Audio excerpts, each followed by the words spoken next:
Hi, guys. Thanks for subscribing and tuning in. And if you happen to find me from scrolling around, I hope you'll hit that subscribe button and help me out a little bit.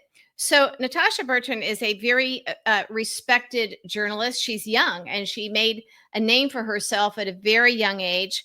She is a crack, top notch reporter for CNN now, moving from print to broadcast because as a print reporter, she was asked to go on TV so often. So now she's got that beat. And she reported with some of her colleagues that the early intelligence assessment of Trump bombing Iran's three nuclear locations where they were starting to build nuclear weapons, that really didn't do any damage. It did that he missed the mark. That they had moved everything out beforehand. This coincides also and kind of backs up what Iranian state TV said. So okay, so you can't always believe them, but also Israeli officials were privately saying the same thing.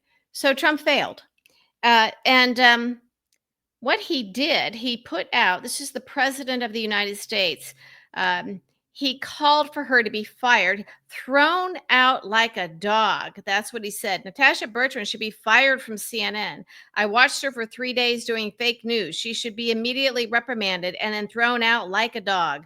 She lied on the laptop from hell story, and now she lied on the nuclear site story, attempting to destroy our patriot pilots by making them look bad when in fact they did a great job and hit pay dirt.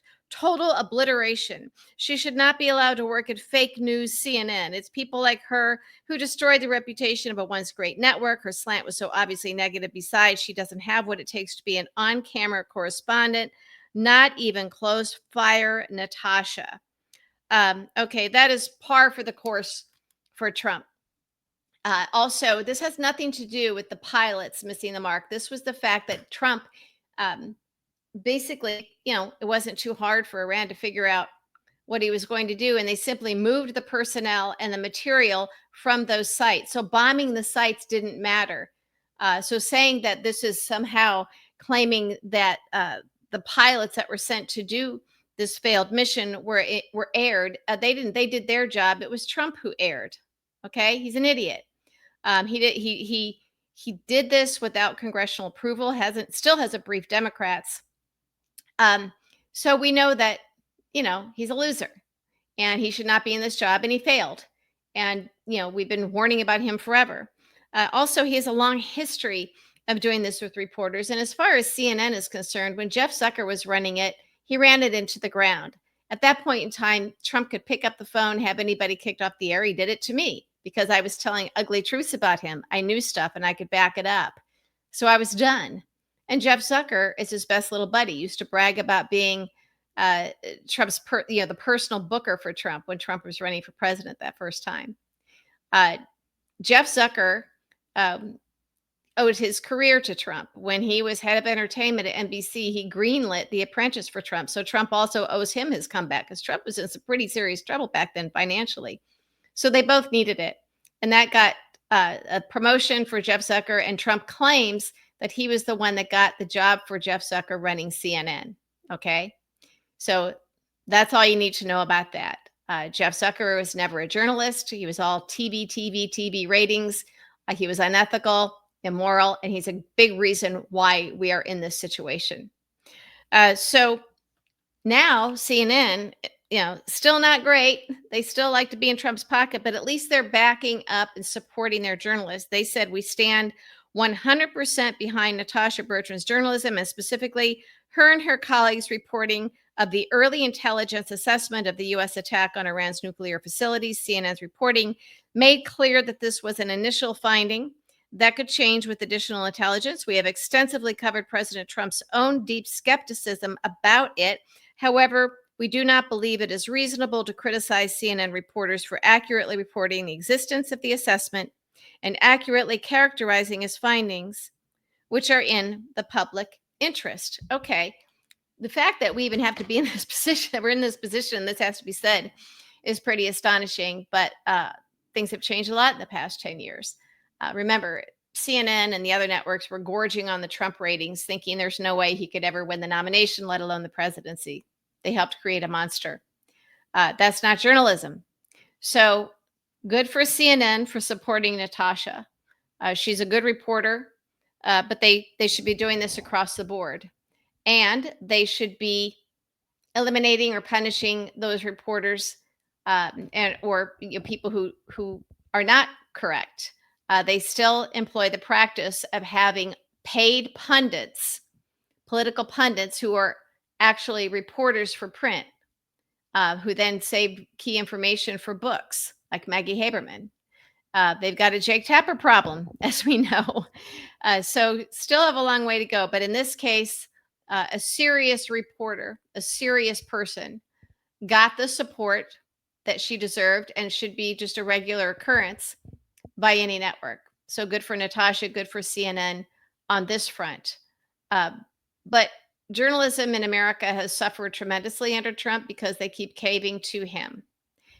It is international foreign press that's doing the hard work of freedom.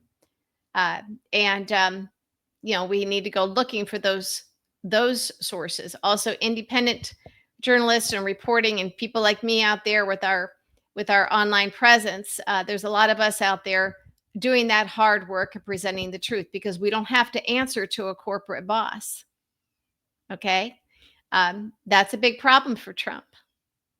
But in this case, maybe CNN saved themselves. I mean, when you look at the Fox News, which isn't really news, most of their viewers don't even know that they had to pay nearly $800 million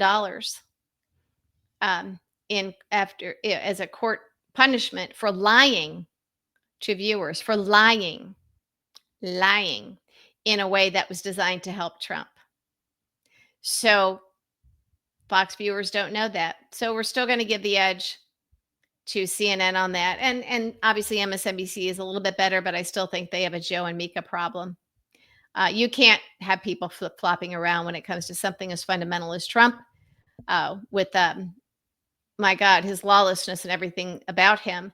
And then they go down to Mar-a-Lago to kiss the ring, and other things. So they should have been. It doesn't matter that after that they tried to scramble back. Once you've done that too many times, you should be done. They've lost all credibility. I don't care what they have to say now, even if they report accurately on Trump now. They flip-flop too many times to try and help their own fortunes, which means they will do it again.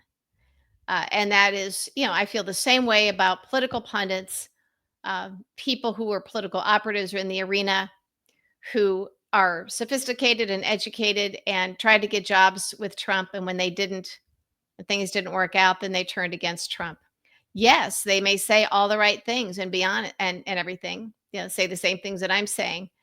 But when you put your finger in the air to see which way the wind is blowing, you can't be trusted. And that's what a lot of very prominent pundits did. And some who worked for Trump in the administration. And then, when they ran out of road, they decided to come out, tell the truth about him, get famous on TV and write books. We want to know the truth, of course, but if you went that long working for him and implementing his policies and didn't speak up, it's not that you didn't know. It's not that, oh, I didn't know and then I saw the light, because none of you are that stupid. And if you were, then you really don't belong working in the administration.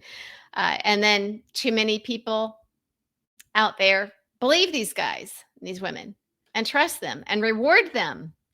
I say, welcome to our side, but get to the back of the line. Don't use your chance that you had with Trump and then go out and get fame and fortune for yourself. Because a lot of these people we never heard of before. So, it just doesn't add up that you were so stupid that you were just so blinded by him, that you tried to get jobs with him or did get a job with him. And then suddenly just, oh my gosh, look, I'm so surprised to find out he's a bad guy. We know better. So I do want to kind of extrapolate any good news about our mainstream media when they do something right. And in this case, CNN did something right. So let's praise them for it and work on them to get rid of the deadwood and the people who no longer have credibility. I don't think that's too much to ask. I really don't, because we need them. So we don't need political pundits. who are hiding information until, saving it for their books, life-saving information, information that we should have about Trump. People who are selling out for access, people who are serving as just megaphones for Trump for access. We don't need that. And I would like to see TV news, cable news do better. I don't think they will turn around completely, but in this case, backing Natasha Bertrand is a very good thing to do. It should be something they do for everybody when they do something, for their good reporters. Um, they should be getting rid of people who are not good reporters, who are selling out, who are playing games for access. They should not be getting rid of people because Trump doesn't want that person on the air. And unfortunately, they have done that in the past. And you look what happened with Jim Acosta at CNN, one of the best. So in this case, they backed Natasha. They didn't back Jim Acosta. They didn't, all those years ago, nobody backed me there. So I don't know. I guess we'll split the difference, huh?